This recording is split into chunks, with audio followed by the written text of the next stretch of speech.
कि हम महिलाओं को मान सम्मान में 2,500 देंगे, बिजली 200 यूनिट देंगे। इन वादों पर पानी फेरा कट्टा और सिक्सर के गाने नहीं। आज बोल रहा है कि जहानाबाद से अरवल तक वो बोलते रहे। इस पर आप चर्चा किया? आपने चर्चा किया क्या?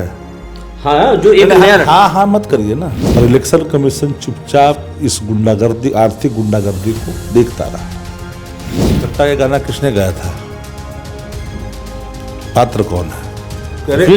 उसमें तो बच्चे गाए ना कि भैया के सरकार आएगा, कट्टा सटा के उठा लेंगे। वो गाना जो है किसने गाया था?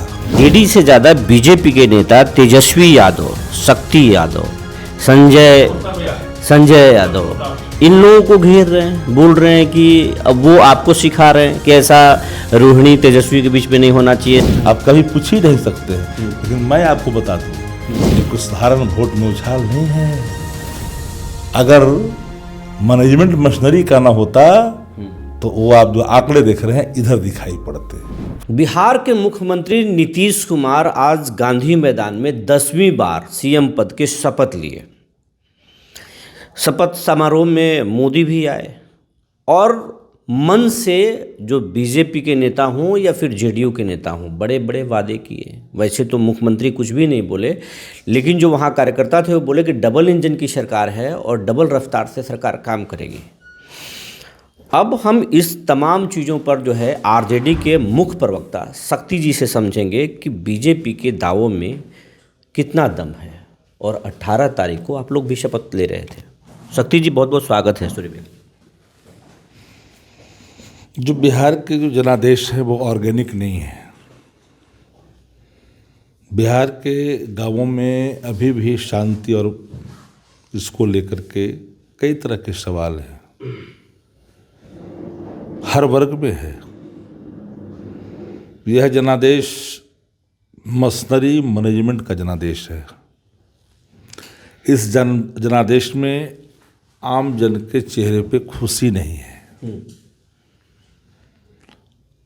और इस तरह के जनादेश से लोकतंत्र कमजोर हो जाता है। दुनिया के विकसित राष्ट्र भी इस ईवीएम प्रणाली को लोकतंत्र के लिए खतरा मानती है। सवाल सबसे बड़ा यह है कि कोई पहली बार चुनाव नहीं है। चुनाव जब भी बिहार विधानसभा के होते हैं तो इसी महीने में होते हैं, जब छठ होता है, दिवाली होता है, दशहरा होता है, इसी समय चुनाव बिहार के होते हैं। अलग से कोई मंत्र नहीं था। हाँ, ये बात अलग है कि पूरे इलेक्शन के दौरान ईसीआई ने, इलेक्शन कमीशन ने अपनी सारी दांव को प्रतिष्ठा पे लगा दिया था।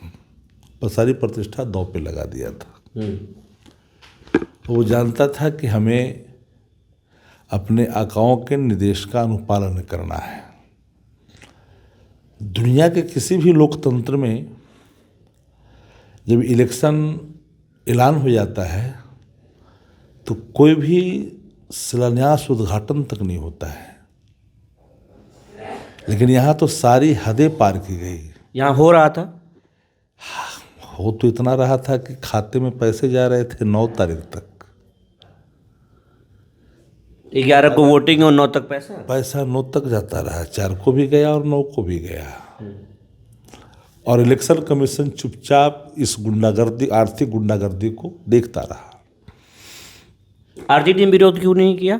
शायद कदाचित आप लोग इन बातों का तवज्जो कहाँ कोई दिया।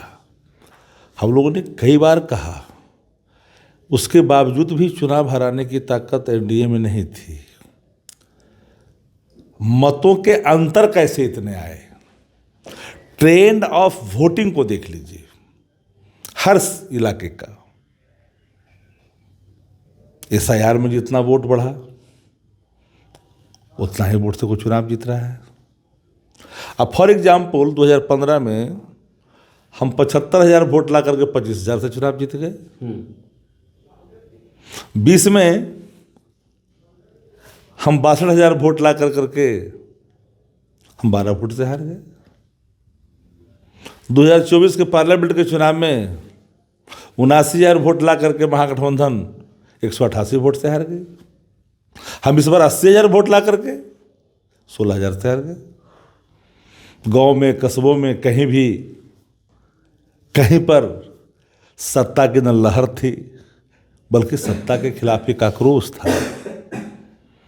बावजूद भी इतना बड़ा मतों का पहाड़ खड़ा होना और इस तरह के मत प्रतिशत में साइलेंटली वृद्धि होना, मतलब आपका सीधा आप एक बूथ का नाम बता दो जहां पर निर्वाता के साथ लाइनें लगी थी।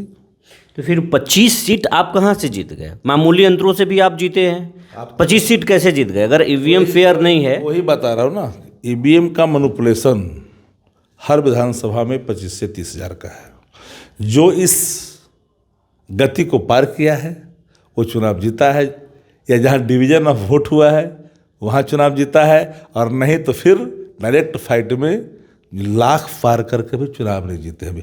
ये पहली बार लोकतंत्र के इतिहास में इस बिहार के अंदर में 1,10,000 लाख के चुनाव हारने का ट्रेंड कभी नहीं रहा था। इस बार है, इस बार है। फिर तेजस्वी यादव कैसे कह रहे थे कि 18 तारीख को हम शपथ लेने जा रहे हैं? उन्होंने ऑर्गेनिक जनादेश को ध्यान में रख के कहा था, और जनता का ऑर्गेनिक जनादेश साफ साफ दिखता था, लेकिन एनडीए का नहीं दिखता था। एनडीए का कहीं नहीं दिखता था। एनडीए के लोग, अरे हमको तो विपक्ष ने, शासन ने, एग्जिट पोल ने, सबने जिताया जी। सब कहता था कि ये सीट जीता हुआ है। अच्छा शक्ति जी, एक चीज़ आप मानते हैं कि नहीं, जिस तरीके से तेजस्वी यादव काम कर रहे थे, जिस तरीके से आप दावे कर रहे थे कि हम महिलाओं को मान सम्मान में 2,500 देंगे, बिजली 200 यूनिट देंगे, इन वादों पर पानी फेरा कट्टा और सिक्सर के गाने? नहीं, ये तो कट्टा और सिक्सर के गाने का कट्टा ये गाना किसने गाया था?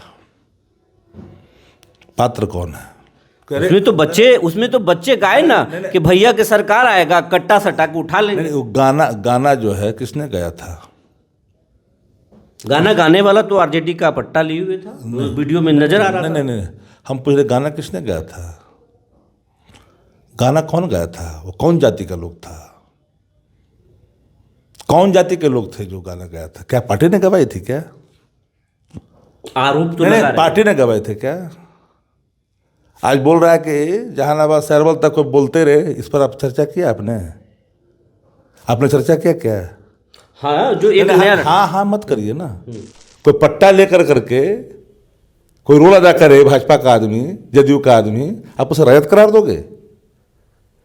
करार दोगे? बड़े पैमाने पर साजिश हुई, बड़े पैमाने पर साजिश। पूछता हूँ कि रामकृपाल यादव भी तो हैं विधायक भाजपा में, नित्यानंद राय भी तो हैं भाजपा में विधायक। आप उनको क्यों नहीं कहते? ये बात उनसे पूछनी चाहिए, पूछना चाहिए ना। मतलब इस मन से आप आरोप लगा रहे हैं कि बीजेपी के लोगों ने वो बदनाम किया। मैंने कहा प्रधानमंत्री का बिलो द बेल्ट, वो जो गाना प्रधानमंत्री गा रहे थे, वो गाने वाला पात्र कौन है? किसी पार्टी के लेके गाया गया था? क्या आपकी सरकार ऐसे गानों पर प्रतिबंध लगाई थी? क्या ये सत्य नहीं है कि इन गानों को आपने जानबूझ के गवाया था परसेप्शन बिल्डअप करने के लिए, एंटी? ये अगर कहूँ तो गलत नहीं होगा? सवाल वो तो है नहीं ना, सवाल तो साफ है। ये सरकार अपने पाप को महिलाओं का आंचल से पर्दा डालना चाहती है इस जनादेश पर, कि ये जनादेश महिलाओं के 10,000 रुपया का है। नहीं, ये जनादेश ईवीएम की लूट है। ये जनादेश पूरी तौर पर जनता की भावनाओं के खिलाफ है। ये जो भगवा का भद्दा प्रदर्शन गांधी मैदान में देखा शपथ ग्रहण समारोह में, यह भी एक जनादेश लूटी हुई है। ये जनादेश बिहार की आवाम का नहीं है। आवाम का जनादेश इस रूप में नहीं था, ऑर्गेनिक नहीं है। ये मशीनरी मैनेजमेंट इलेक्शन था, उसी जनादेश का प्रकटीकरण है ये भगवा प्रदर्शन। नीतीश कुमार जो नीतीश कुमार जो बड़े बड़े कई वादे किए हैं चुनाव में, उसको आगे आप किस रूप में देखते हैं? हम सरकार पर कुछ नहीं बोल सकते, अभी सरकार बनी है। नीतीश जी ने ओथ लिया है, जिस रूप में ले। नीतीश जी पर बहुत सॉफ्ट हैं। नहीं, शक्ति जी चाचा से बात हो रही है क्या? विकल्प छोड़ रहे हैं? नहीं, हम न नीतीश जी हो या सम्राट चौधरी हो या विजय सिन्हा हो, हम समभाव रखते हैं।